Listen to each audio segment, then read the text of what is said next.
Welcome back to my channel, Almost Angels. I'm your host, Amber. Today I wanted to talk a little bit about when we feel like our lives might be spiraling out of control, or we feel an emotional spiral starting that's bringing up qualities or characters or behaviors in us that we're not very proud of. And we feel like I've already overcome this, or maybe we're even being compelled to do things we don't recall us ever doing before. I know that when this happens, that it can be easy to feel like something is wrong with us and that we need to really quickly course correct and get our behavior back in line. And I just want to invite us to have a little bit different perspective of when behaviors creep up that are maybe not aligned with what you would consider, what you've arrived to. And I think a great analogy is parenting, when our kids start to do things that we feel like, okay, you're how old now? And aren't we past this? And you already learned this. I just really want to look deeper at what else could possibly going on inside of us other than that we're behaving badly or trying to get attention or acting immaturely. All of those labels, right, are sort of cloaked in shame and embarrassment come right behind it. And what happens when shame and embarrassment comes? We push things down, we hide. It shuts down curiosity. It shuts down any question as to why. It's a form of denial, really, because what does it mean for something to be bad, right, or for it to be unacceptable? It's happening, whatever the thing is, whatever your child is doing. I mean, we can call it unacceptable, but it just happened. So where does that leave your children? Where does that leave you if you feel like your behavior is, or what you're being led to do is unacceptable? When I was a young mom, I was so often told that my children were regressing. They were having sleep regression. They were having behavior regression, potty regression, social regression.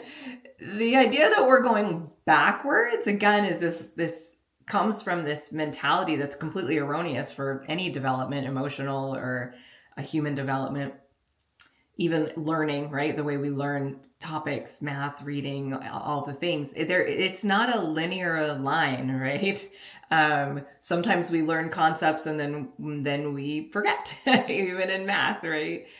We need to sometimes go back and revisit. And I would like to encourage you to try to look at things in that way. Perhaps these ideas of things being a regression or things that we thought we were past or behaviors that we thought were immature, it could be a different level of integration going on. And what I mean by that is you may need to revisit the foundational ways that you learn to cope, or that you learned this behavior, or maybe something that happened around that behavior, to try to maybe firm up the foundation, or to maybe learn a new truth about you or the behavior or the topic. So for instance, I know when my children were teething, that was often when someone would say, oh, they're sleep regressing. Well, they're growing a tooth and it's painful, and that occupies certain parts of the brain. It also is painful.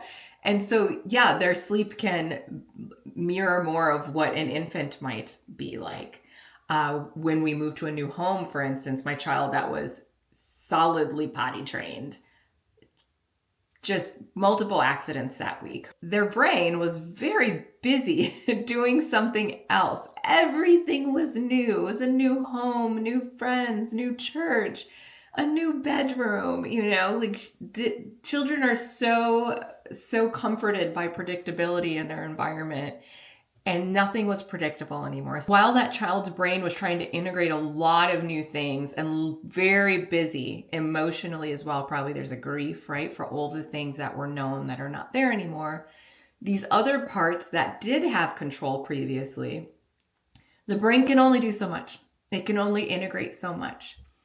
And let me invite you to just trust that that's okay. And it's also an evidence that, in the symptom, so to speak, that your child or you might need a little more support. You might need to slow down. You might need a friend who can sit with you and that can handle that once in a while you're going to wet yourself when you're feeling a lot, but that there's these periods of maturity when we can actually sort of appear to be regressing in some areas while we're trying to integrate and heal and grieve or process in other areas. And the more that these are labeled and shamed, or that you're told you shouldn't be doing that, you shouldn't talk like that, you shouldn't, it's really sadly just very damaging, because it can cause us to just push it down, push the whole process down. But guess what? It's going to come back. It always comes back. We're always going to revisit and respile, because our souls always want to level up. We always want to mature. And I love the scripture that talks about, not cleaning the outside of your cup, because I think that's where so much of the biblical stories happen, where people are just kind of, they're very stuck in their growth because they're so afraid of what the outside of the cup looks like, that they can't allow just a real cleansing. And when you clean out junk, guess what comes out? A lot of junk. So I just invite you that when you're experiencing a behavior that you're like, oh, what's going on there? Or when you see that in somebody, or when you see that in your child, it's sort of I don't even want to call it a red flag. It's like a green flag. Like, wow, you have an opportunity to step in here and sit with this person and give them the witness as they do their work, because it is their work to mature. It is your child's work to learn these things. You being on them and attributing some sort of, affection and praise, and like tying their worth, their value, your relationship, your feelings to them around their progress. That's the kind of stuff that tends to make us spiral back again, right? When our worth and value is sort of put on, or relationship is put on how we behave in these pivotal moments when we're going through something that's difficult. I know when my child is sort of faltering in areas and displaying behavior that I might attribute to them at a younger age, I can lean in and recognize, okay, they're really tired. They might be getting sick. Maybe their feelings are hurt. I had a situation where my child behaved in a way where they lost a privilege. And although they were extremely upset, I held the line. And let me tell you, they raged. They tried all sorts of things. And I did not, shame that. But I continued to just assert that because of your action here, you can't do this. But what was beautiful was this incredible story boiled up about something that happened in school that week. And they didn't even know that was in there, right? They didn't know why their behavior was there. But because I was able to not make it about the behavior, but hey, the rules in this house, if you do that, you can't do this.